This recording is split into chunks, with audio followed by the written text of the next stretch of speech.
Գիտեք նոր ինչ է ասում Ինային եւ մեր հյուրին, որ շուրջը ամեն ինչ նպաստում է, որպեսզի միայն մտածես հանգստի մասին։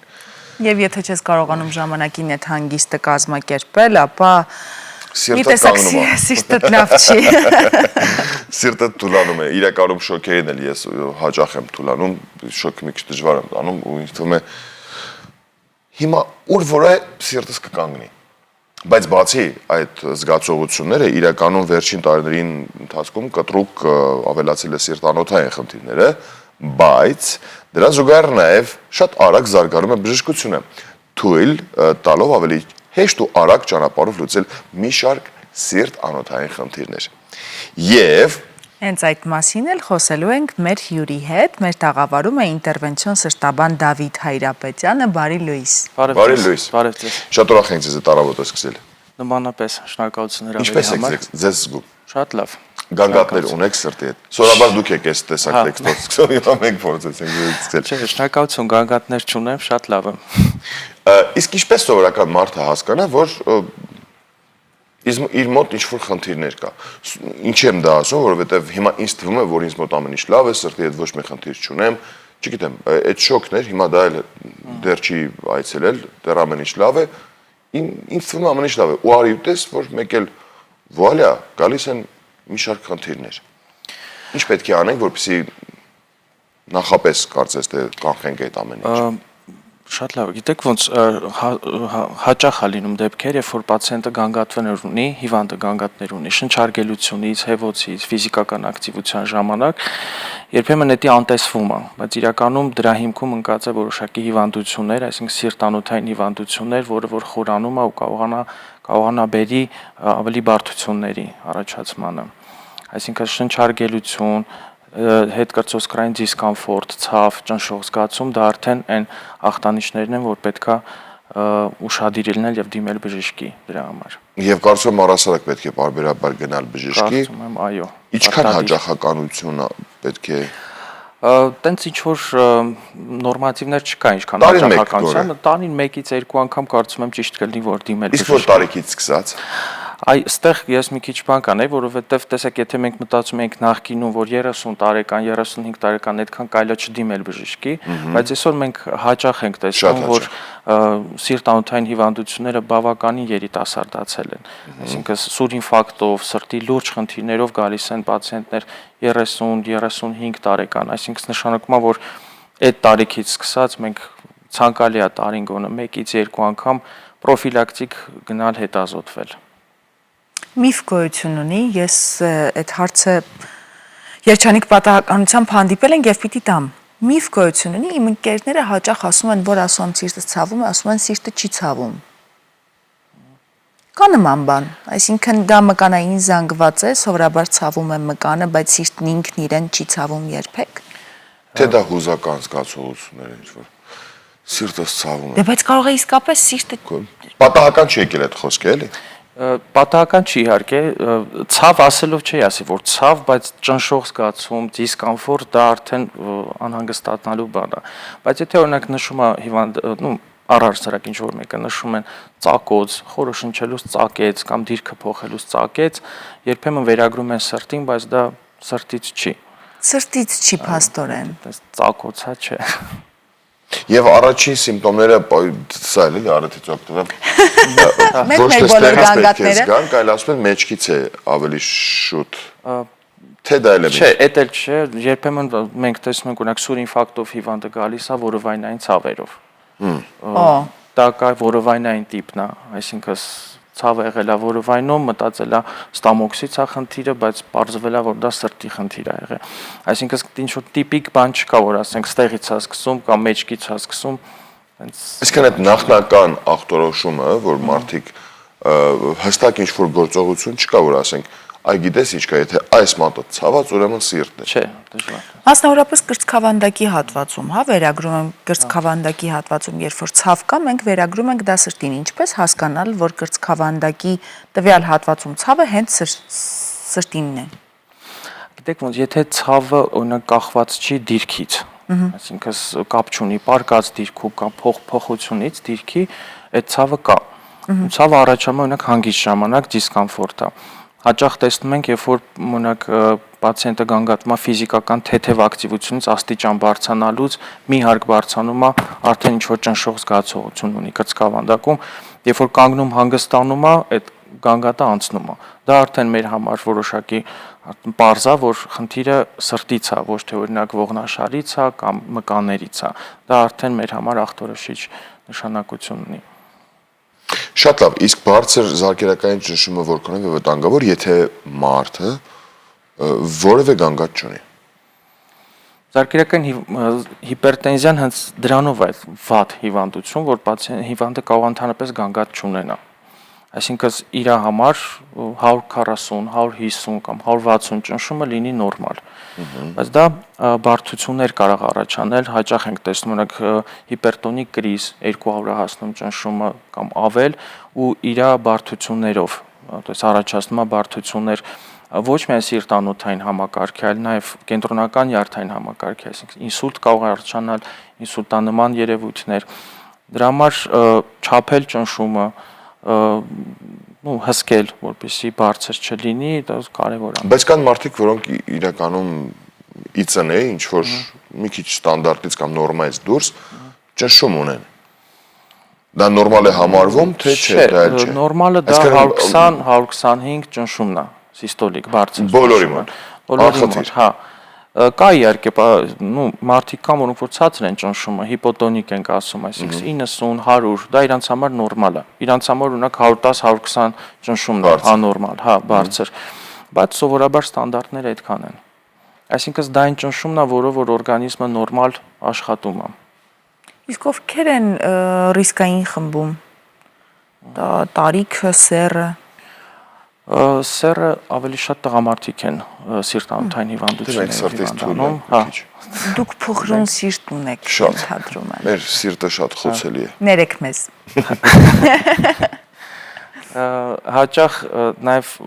ռիսկի գործոններից է նաև ժառանգականությունը, այսինքն շատ մեծ դեր է խաղում ժառանգականությունը։ Բացի դրանից իհարկե ապրելակերպը, ծխախոտը,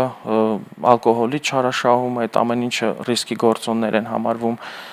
Նաև շաքարային դիաբետ, բարձր խոլեստերին, այսինքն այդ այն բաներն են, որը որ սիրտանոթային հիվանդությունների համար բարձր ռիսկ են համարվում։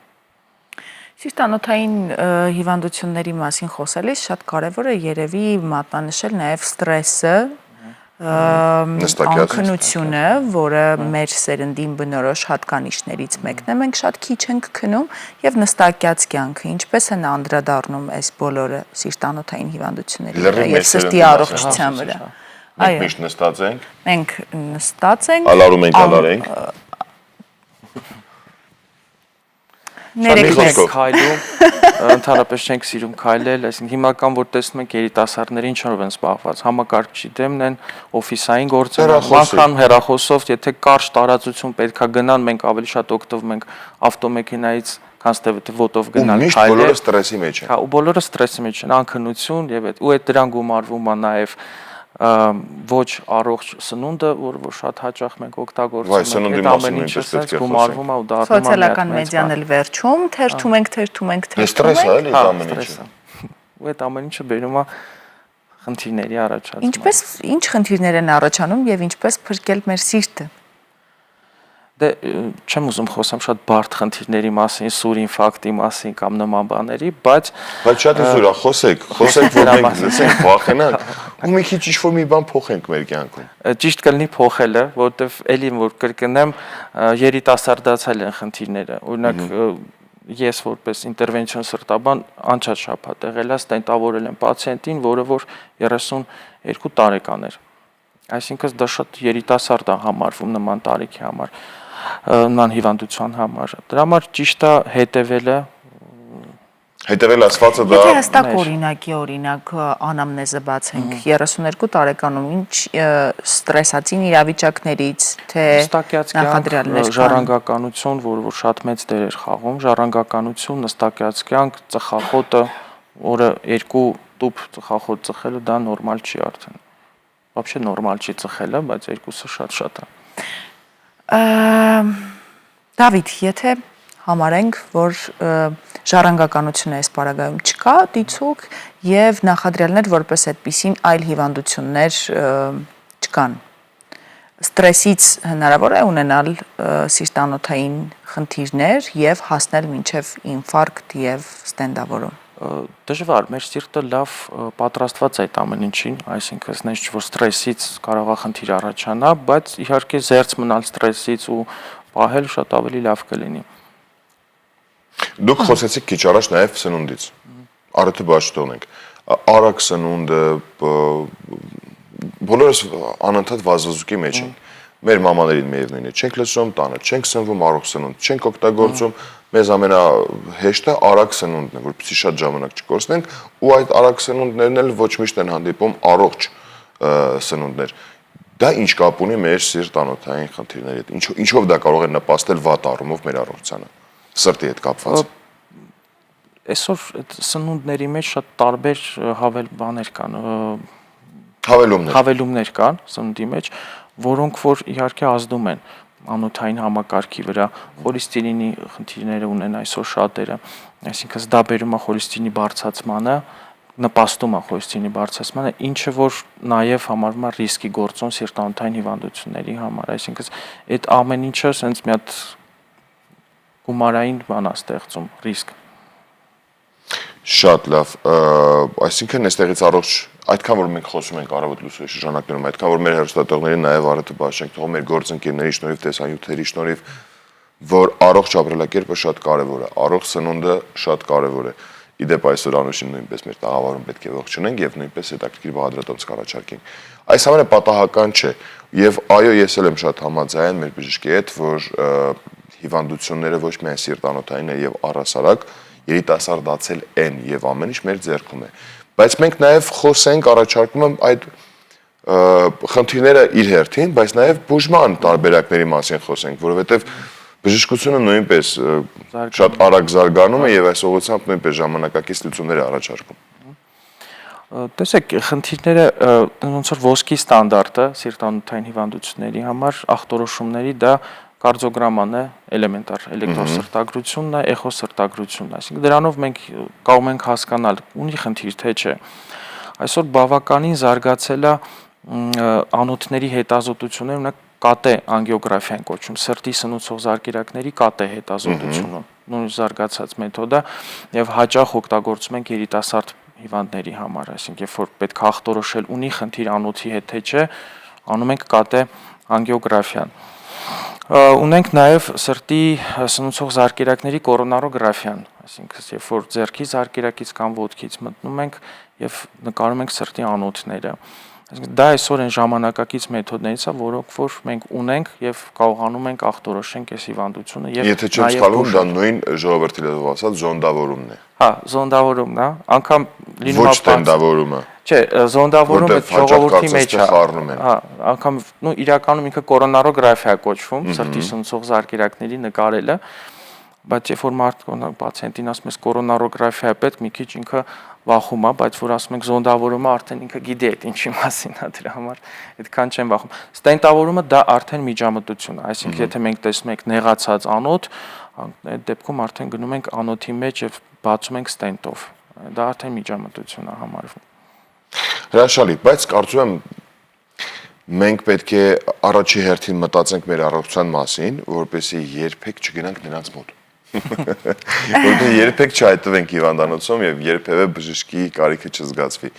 բայց նաեւ առիթից օգտվելով ուզում ենք շնորհակալություն հայտնել ձեզ ու ձեր մյուս գոլեգաներին, գործընկերներին, մեր մյուս բժիշկ մասնագետներին, որտեղ ահռելի մեծ աշխատանք եք անում, ինչի համար շատ շնորհակալ ենք մենք։ Բայց եւս մեկ անգամ առիթից օգտվելով մեր սելի հայրենակիցներին, հեռուստադիտողներին կոչ անենք, որպեսզի իրոք իրենց պետք է առողջ ապրելակերպով մարդ ապրի։ Թե սպորտը, թե սնունդը, թե ամեն ինչը մեր կյանքում շատ կարևոր է։ Շնորհակալություն շատ Դավիթ, որ մեր տաղավարում եք, մի եկած այդ առավոտը սկսեցիք, ձեր լավ օրվա շարունակություն ենք մաղթում։ Իսկ ձեզ առաջարկում ենք մնալ մեզ հետ։ Օրվա լավ լրահոս ենք առաջարկում նաև ձեզ այս պահին սիրելի հեռուստադիտող